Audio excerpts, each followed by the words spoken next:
We're here today at the Hounslow Urban Farm in London, England, and we are filming lizards using the Panasonic 4K micro camera.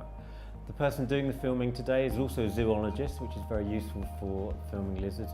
Today we're filming reptiles, amphibians, some insects, and this camera's really been of great use because we can get into the tanks and get really up close, personal, intimate shots of these species, which other cameras just wouldn't allow us to do. And it's got interchangeable C-mount lenses to allow for flexibility in the wide or tight shots that you're trying to achieve.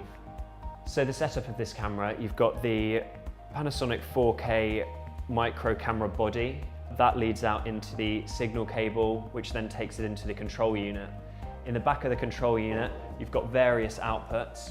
You've got the 3G HD-SDI, you've got 4 4K ones, and you have 1 HD one. You've also got 2 HDMI ports. This camera specialises in its colour reproduction. It has a huge dynamic range of colour space, and with normal other cameras this size, they normally are limited to the BT 709 spectrum, whereas this can go up to BT 2020.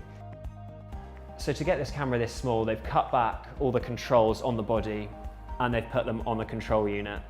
So you can really finesse the colour, you can adjust the white balance, and it's really easy to do.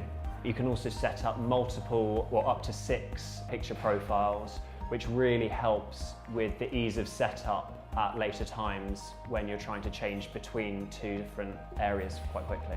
The whole setup, the camera body, the control unit, feels really robust, and Panasonic has mentioned that it meets medical electrical standards, which is really reassuring when you're in the field.